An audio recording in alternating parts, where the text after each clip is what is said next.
Welcome to the latest edition of E+T Off the Page, and our topic today is population the elephant in the room? At last year's COP28 conference, the focus was on reducing the use of fossil fuels and arguments about the speed that was done at. Another focus was on financial support from rich countries for poor countries to ease the transition to non-fossil fuel future. And there was much discussion about related subjects, of course, but many felt there was an elephant in the room when it came to looking at the problems and the solutions, and that was population. I'm joined as ever by my colleagues on the editorial team, Jack Loughran and Tanya Weaver. And Jack, population is a big subject for the technology sector, isn't it? Yeah, well, I mean, it has massive impacts on everything from, energy, infrastructure, food production, healthcare, transport. Everything is kind of impacted by a growing population. I think, in the 20th century, the population tripled pretty much from 1900 to 2000. And yet in that time we saw, improved life expectancy and all that kind of thing, improved living conditions. And I think a lot of that to do was with kind of better resource extraction. And now I think we've kind of moved into an era where actually we realize that the resources we have are not infinite, and therefore maybe population growth can't also be infinite. And we need to find a way to increase our efficiency. There's probably more of a drive towards that than there was in the 20th century. Yes, taking those problems, what are we doing to tackle them, Tanya? Well, yeah, it is a big problem, and will technology be able to save us, or at least to what extent? The problem, as Jack said, is that the more people on our planet, the bigger the drain on natural resources and the bigger the increase in carbon emissions. No one wants to return to the likes of China's one-child policy. But as a society, what can we continue to have families of whatever size we like and bury our heads in the sand about the impact it has on the planet, and hope engineers and scientists come up with a solution? Absolutely. So much to talk about. And to provide some expertise, we've got two guests with us today. We've got Chris Edwards, once again. And Chris is one of our heavyweight writers whose analytical skills and knowledge we use in the whole gamut of E+T sphere interest. But more specifically, he wrote two articles in our most recent issue.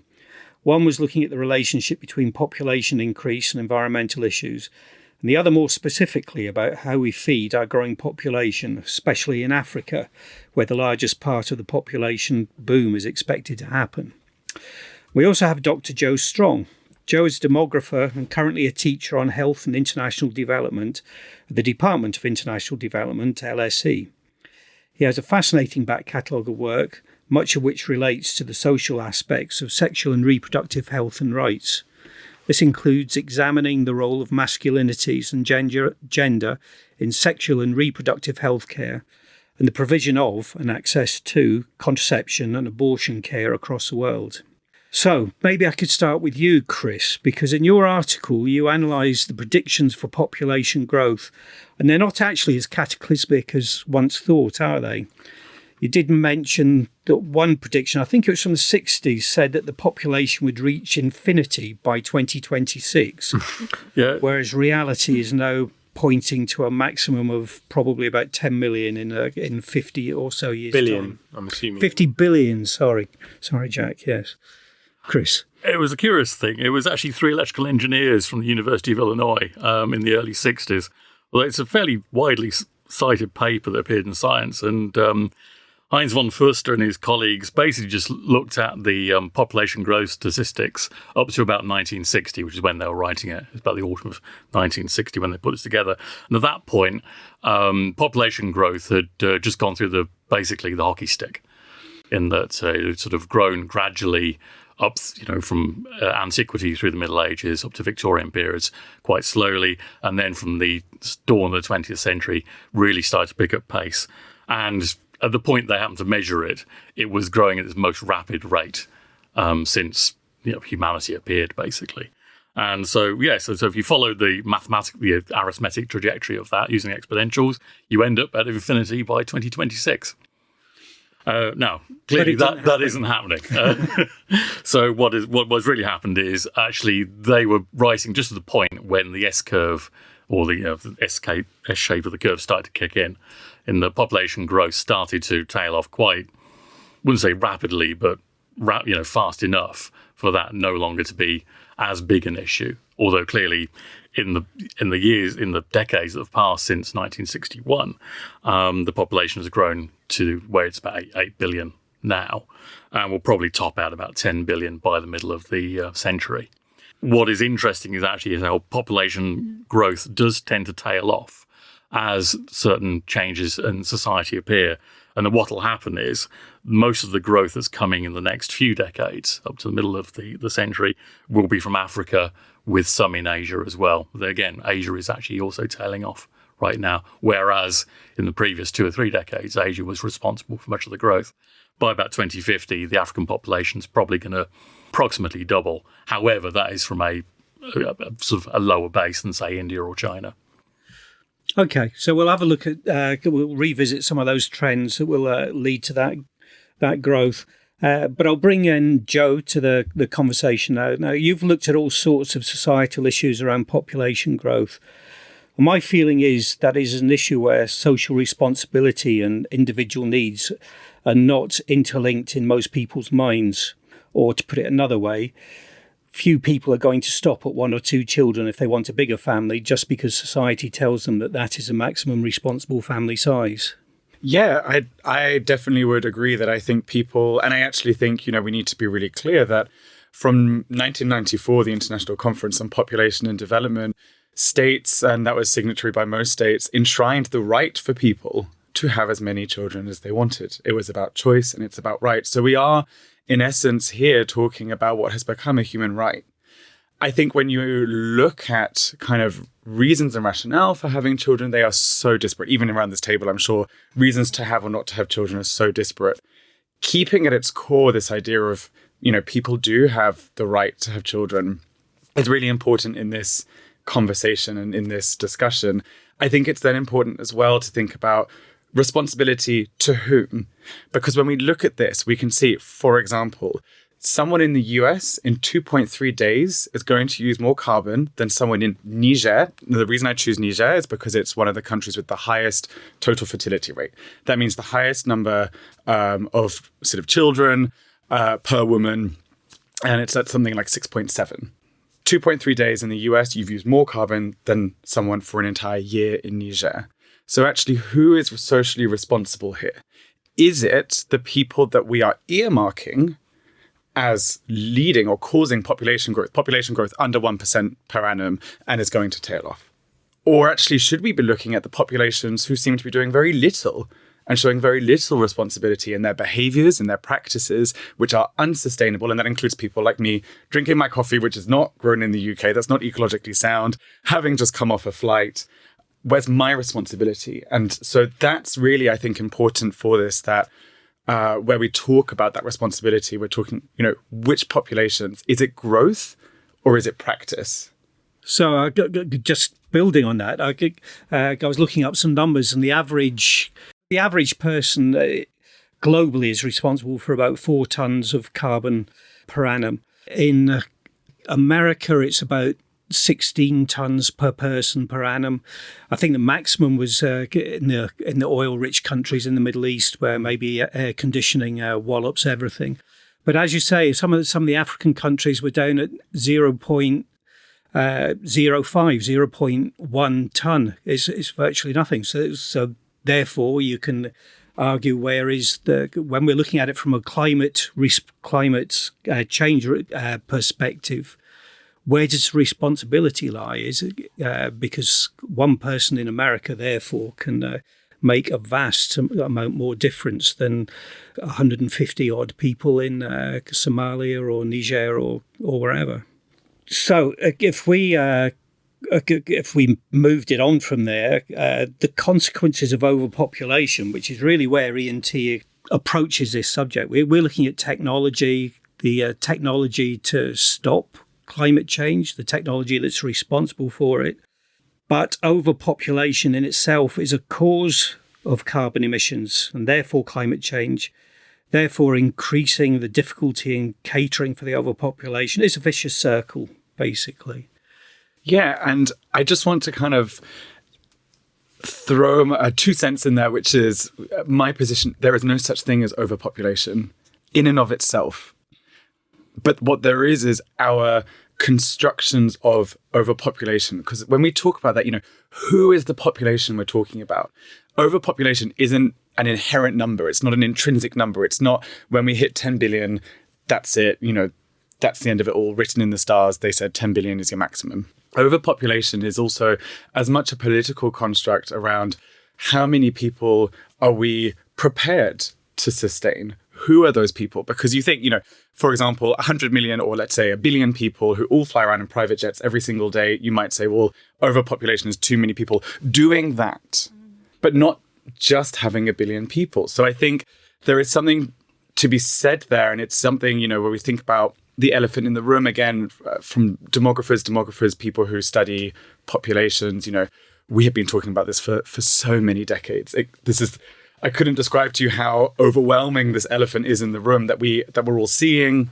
But what I will say is I think we can move past, hopefully, the idea of overpopulation towards sustainable populations. What is a sustainable population? Who belongs in that? Hopefully everyone. And then what kind of things would a sustainable population be doing? What would that look like? And, cards on the table, I'm hoping that technology will be a solution to some of that. I don't have that solution, and apologies. But certainly, just to kind of throw in there that I would push back against the idea that there is such a thing as overpopulation, and instead something more to do with a kind of political overpopulation. Yeah, I mean, there's a historical component to this, as far as I could tell, in that when you look at when books like The Population Bomb came out in the late 60s, the early 70s, and you had a lot of, movies and books, made around the idea of overpopulation, there was this idea of carrying capacity that appears in papers and research throughout that period. And then over time, that's kind of gone away. But the underlying subtext of it, that there is this idea of overpopulation, hasn't. But there isn't this fixed carrying capacity that the world has. A lot of it is based on basically how well we can actually use the Earth's resources for the population that we have. So looking at it at the moment, when we have many people dying in droughts we don't seem to be able to cater for, we're running short of that finite capacity of resources, aren't we? We're not managing that well enough. To just, with respect, Joe, just say that there is no such thing as overpopulation. It's how we manage it. We're not managing it. So therefore, we are in a situation of overpopulation. Can I push back? So this will come as no surprise. So, but I think, droughts have existed throughout history. Even when the population was low, we had droughts. So we can also, we can think about, are these droughts that are happening with no solution or that we aren't seeking to solve? And I do think, we do have to think about, let's take, for example, droughts in the southeast of England, when what became the solution was that we would start to give bottled water to people. We would just ship in water because we could afford to do that. Versus a drought somewhere where we are saying essentially there isn't water and no one is prepared to put in the money to move resources. Now, I recognize that, we are living in capitalism and that we don't have the way that our system is set out, we just don't have the money to be able to do all of this. But I do think, again, this is where I think overpopulation is political. It wasn't that there were too many people that caused that drought necessarily, but rather that there wasn't a ready solution to solve the fact that those people were living in a place where there may be drought.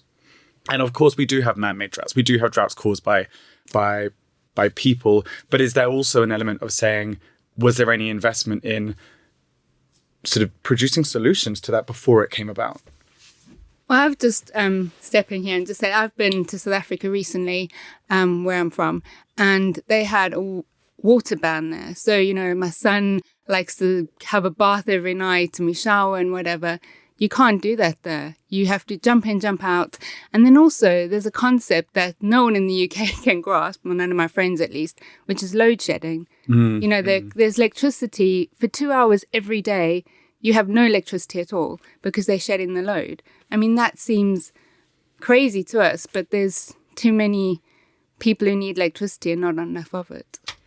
I mean, this is largely a sort of a problem of incentives and how society reacts to them. Because it's bizarre when you think about it that you can have a drought in the southeast of England. There's no reason why this should ever happen, given that it is possible to build reservoirs. Now, obviously, going to other places now, other droughts are inevitable. But we've seen actually over long-term access to food in Africa. One of the issues Africa has is that it's a net importer of food, despite having enormous landmass, and largely the inherent ability to farm a lot of land without cutting down a single tree to actually make way for agricultural land. The problem is you don't have access to roads. Crop yields have stagnated since the 60s.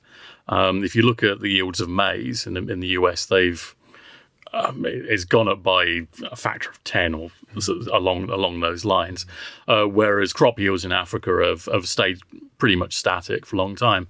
Although the thing is, it's not actually across the board. Even within a country like Kenya, you'll find that in the fairly wet, I think it's the uplands area, they are actually using hybrid species there for planting, and crop yields have gone up there. But in other parts of Kenya, where the farmers are much poorer, they don't have access to the seeds. And also, the seeds that have been developed and bred for wetter climates do not work well in the drier lowland areas near the coast. But it's far from impossible to develop species that do work well there. And we've now seen the United Nations and other organisations, the various African councils have come in and looking at more sort of like ancient crops like sorghum and millet and things like that, which actually probably will grow if bred in the same way as hybrid maize and also in the US, could actually give much greater yields and make Africa much more self-sufficient than it is, rather than a situation where it was heavily affected by the war in Ukraine because the exports of corn from there or wheat from there got cut off for a while. So isn't it also the case that Africa is still growing Joe's coffee, for example?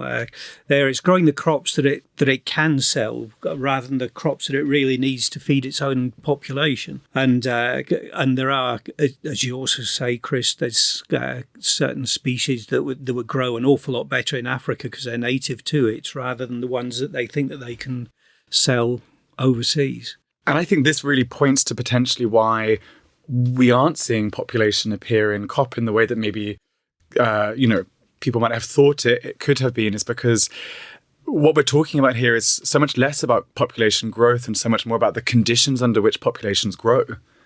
And we can think, Chris, to your point there about just thinking of access to crop technologies, but also infrastructure, things like roads. Do you have the capacity to actually do this? Is it that we simply don't have enough energy, or is it that countries like South Africa really suffer under the fact that the infrastructure isn't there for them to produce the energy that they need for their population versus, for example, countries like the UK that produce energy for us to really, live the most extraordinary lives accessing all kinds of technology. And I think that really speaks to why, there has been this pushback against the idea of targeting population growth or targeting populations as a form of targeting climate change, because it's a bit of a red herring in kind of a lot of people's opinion. A lot of demographers, myself included, would say it's a red herring. It's not necessarily going to stop the trajectory that we're on compared to thinking about actually how do populations live more sustainably. Well, I just wanted to ask you, actually, I mean, if you're talking about kind of tackling population growth and actually bringing population growth down, that, in the countries where that's happening, I mean, a lot of the West, but like the kind of most significant examples of that are South Korea and Japan, where population growth has dropped so low. I believe in South Korea, it's actually dropped below 1, which means that even if they all reproduced asexually, there still wouldn't be enough children born to maintain the population. So, I mean, they're talking, especially, I don't know whether it's cultural factors as well, but especially in those kind of East Asian countries where they talk about this sort of demographic time bomb and also the way that maybe healthcare interacts with that and that people's lives are being extended and therefore that's placing an ever greater strain on the kind of younger population to sustain the older population. And as population growth continues to drop, that element of it is only going to get more and more significant. Yeah, it's funny how that comes up, because when you think about it, we started off as, we have a problem of overpopulation, and now we're looking at countries where they're going, we've got underpopulation. And then some of this also comes down to the way we measure economic activity and growth. If you look at sort of factors like GDP, they favour higher population. Part of the reason why the stock market went up through the 80s, the 90s, and the 2000s was the boomer generation. Large growth in population, sort of feeding into pensions, things like that, driving a lot of the stock market growth there. And so population gets perceived as being associated with economic growth, but it's economic growth as measured by GDP rather than maybe a more useful measure. And also, you see in a lot of countries, population growth does come down over time based on various development changes. I mean, Brazil was one of these sort of interesting ones here, and it went from an average about 5 fertility rate about 4 or 5, and it's now around 2, I think, over a period of about 30, 40 years. And a lot of that is because it's not because people are necessarily choosing to have smaller families. They're thinking, I must have a smaller family. It's that through education, greater sort of equality for women and in the workplace, they're having children later. It turns out, in certainly a lot of countries, it's how early people starting having children has a major effect on how large those families or how high that fertility rate gets. Absolutely. And I think it's a good point around, the changing the conditions really changes then people's decisions, that what they want to do and choose to do around their family. But I think you raised such an important point, and I'm going to take us down slightly more kind of dark turn, as well as the economic argument for kind of why population was a good thing, having this big working age population and the reason I push back against overpopulation is because the flip side of that political coin of overpopulation is underpopulation. And it's in certain countries, and we see this in countries like, for example, in Denmark recently, we see pronatalism coming through. Efforts to increase population. Now, remember, these are the populations that are contributing the most to. So if you're talking from a climate change perspective, surely the populations that shouldn't be increasing.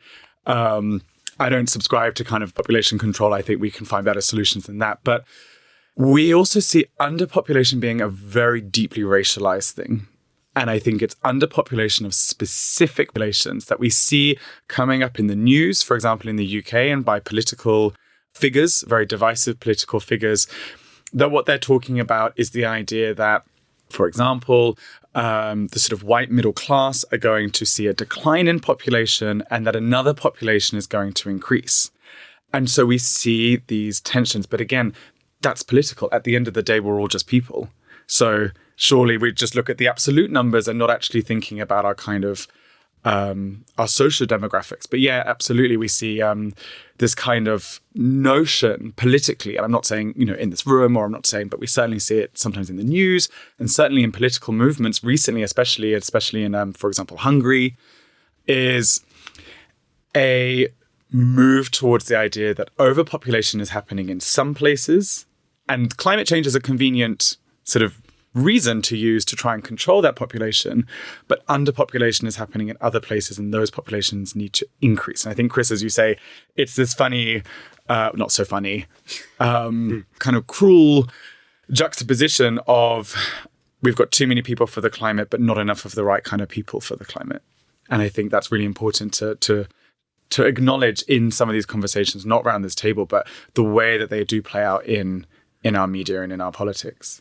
Completely agree. What about the moving it on to the size of families that people are having? Now, Chris mentioned it in Brazil, but there does always used to appear to be a link between poverty and fertility rate. Is that a real thing, or is that just people's impression? So I think on the surface, I think it makes sense to think of that link and to see that in the kind of statistics that we see. But then I think we can dig a little bit and kind of ask ourselves, maybe what is poverty? What are we talking about here? Kind of poverty being that very relative phenomenon. What's poverty in? I think the famous example is San Francisco. If you earn under $100,000, then you're living under the poverty line in a city like San Francisco because of how much the city costs to live in. But I think we can also think about, the kinds of other factors that go into people's reproductive decision making. That, for example, is do they have the means to not be pregnant? And that's everything from access to contraceptives, quality contraceptives is a big issue. The fact that a lot of people, the contraceptives that they're able to access aren't actually particularly good quality. There's, quite scandalous situations where contraceptives that are deemed too low quality to be sellable or provided in the US are then donated through aid to other people. So it's kind of, this isn't good enough for us, but it's good enough for you. Why? Because it comes with side effects. People don't want to be taking those, understandably. What's left to you in your choices that you're making? All kinds of other components around, for example, things like, do children provide a certain security for you?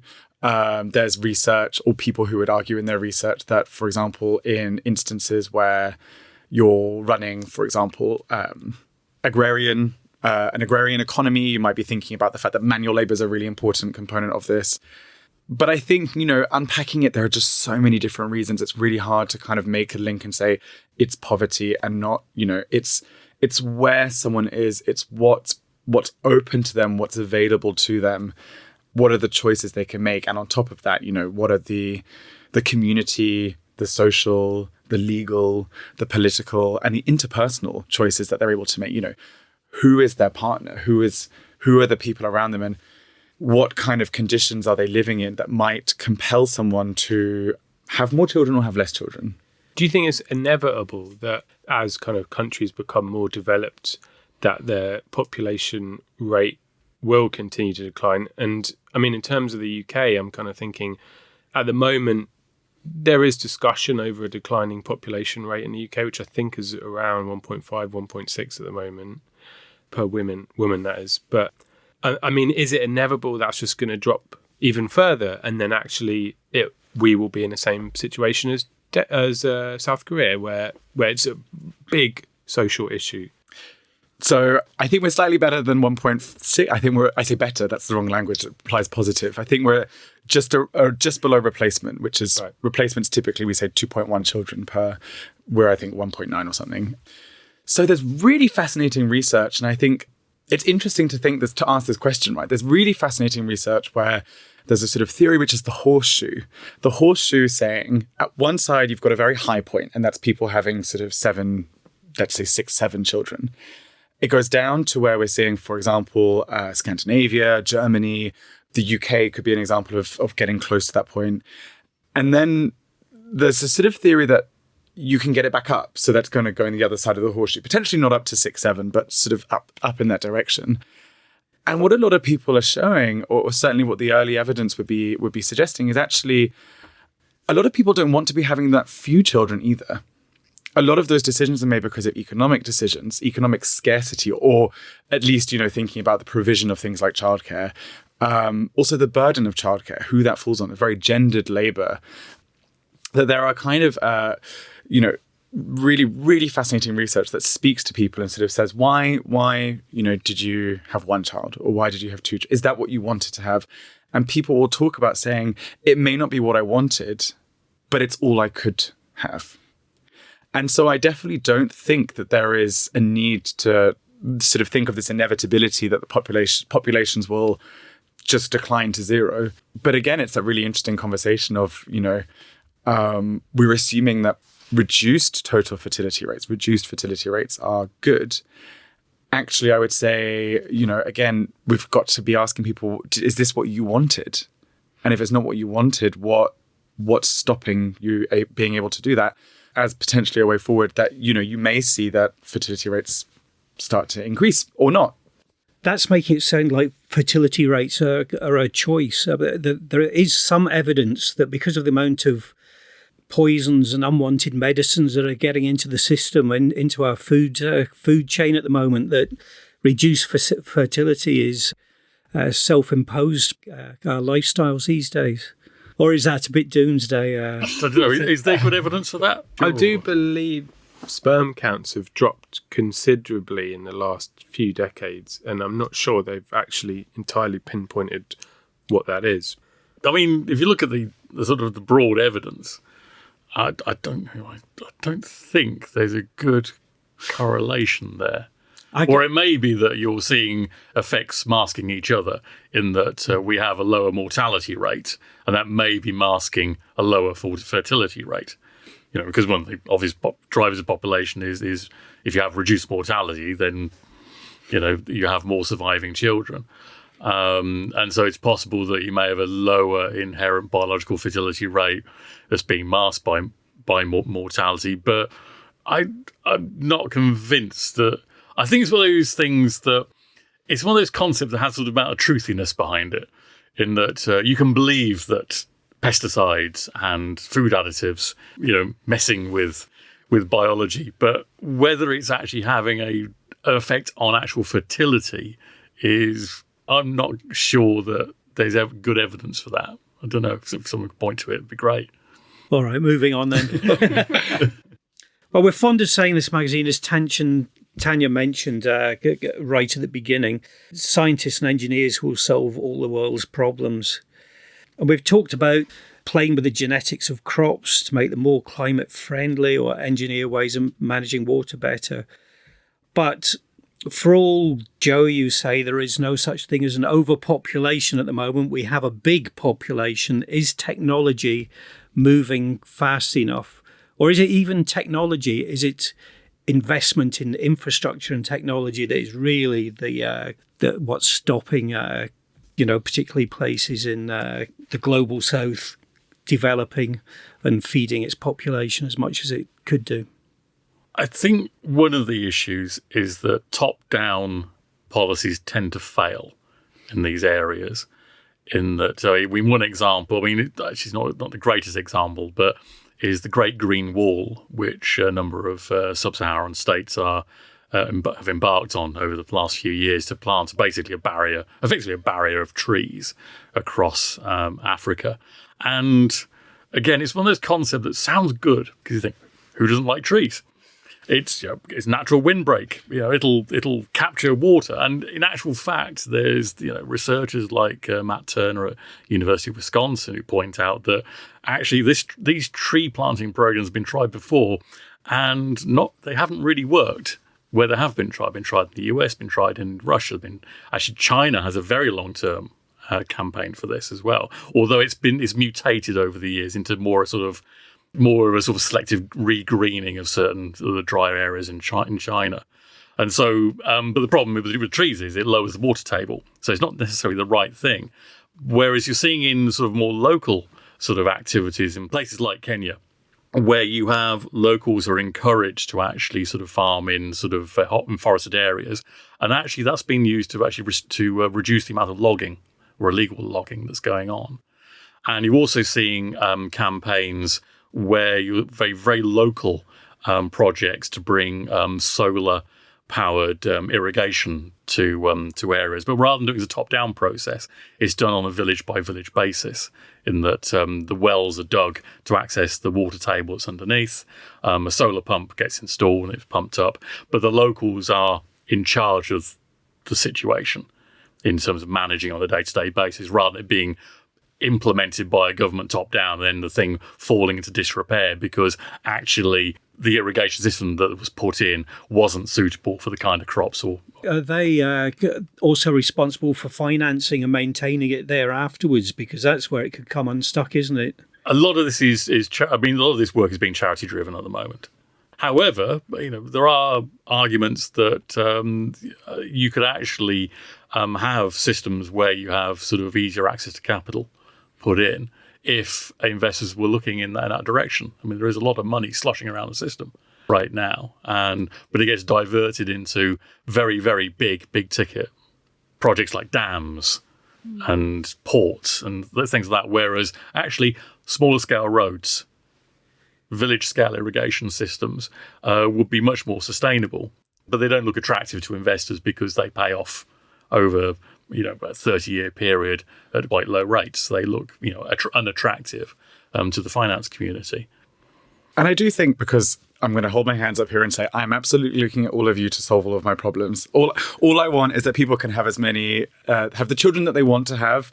And I just hope that the technology can get us there, which it has in the past. So I have, based on precedent, I have faith. But I also wonder, whether there is the flip side of that. And maybe this is, to me, potentially the elephant in the room, which is, do we need to stop outpacing technology in and I say our, in the global north, being in the UK, our demands for the certain lifestyle? Could we, as well as having the very real technology, solutions to these very real problems around the climate crisis, are there also things like, why are we still wearing jeans? Yeah. When we know that it just uses up an extraordinary amount of water for an item of clothing that really is just about fashion. It has no intrinsic inherent value that we wear jeans over anything else.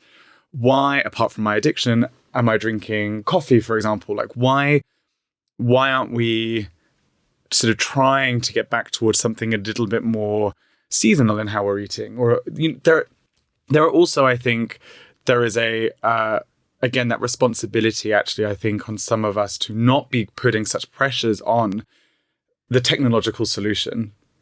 And I think that needs to come a lot. There needs to be much more of a reckoning amongst ourselves as the sort of global north community around what we are doing, in addition to thinking about how there could be enough support for solutions for everyone.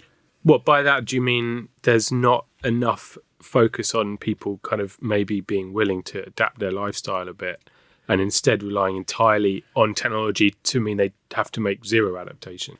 I mean, that makes me sound, I'm going to make a lot of enemies if I agree with that statement. But I think actually it's potentially that we often leave the individual to make a lot of these adaptations themselves. And unfortunately, I think that really undermines how we as individuals are very sociable. We are social, interactive beings. So telling people, don't buy jeans for £4 is all well and good. But there are many reasons why someone might buy jeans for £4 for a variety of reasons.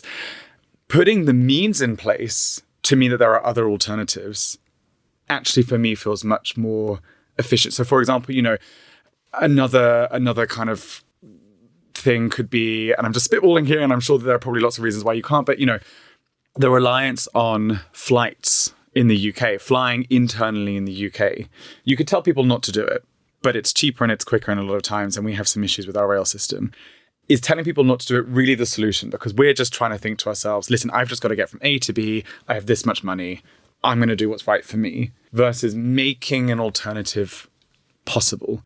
And so I think that's potentially my feeling there is yes, as individuals, we can make choices, but also we need to, and this is the same for fertility and having children. I do think there is a responsibility on us all, but especially on our systems and our structures, to make those choices possible. I mean, one of the big problems that we have as a society is we sort of fall ourselves into getting locked into sort of spirals of basically sort of bad consumption. I mean, it's insane in the UK to actually fly anywhere, considering we do have a rail network, we do have exactly. a road network, and we could have a decent long distance bus network that would actually be comfortable, as opposed to the lowest cost option available. And you have situations. I mean, look at sort of in computing, look at the AI situation at the moment, and you have OpenAI and Google and other companies who are using enormous amounts of electricity to feed an AI model that's basically a slightly more advanced chatbot. And it's running 70 billion parameters for each word that it tries to predict. Wow. But the weird thing is now the AI guys have actually got hold of this, and they call it the great GPU crunch, in that they've looked at the electricity bill and thought, this cannot go on. And then now actually, but the solution at the moment is to actually try and push that workload down onto your phone or your own private computer. Basically optimize the model so it'll just about run, or half of it will run on your local machine, and half of it will run in the cloud. But that at least offloads half their electricity cost to you. rather than actually making the model more efficient. But we see this, reflected again and again in the society that we have, in that you have a large number of sort of economic actors who each of their individual incentives pushes us to consume the jeans for £4, rather than mending the clothes or just using a different fabric altogether, because that's what makes them the money. They have the ability to do that. And so without breaking those particular cycles, you have difficulty really sort of making an impact on consumption. All right. Thank you very much. I think we're going to have to draw the line there. We started talking about the potential problems of overpopulation, but that apparently is not a problem. We need a sustainable population and a responsible one. So thank you to all our panellists. Joe can be contacted through the London School of Economics website, and the rest of us can be through the usual E+T contact addresses. If you like this episode of E+T Off the Page, then there are several other episodes on the website where you'll also find our daily news, the latest issues of E+T, and also an array of videos, including our new Quick Word series.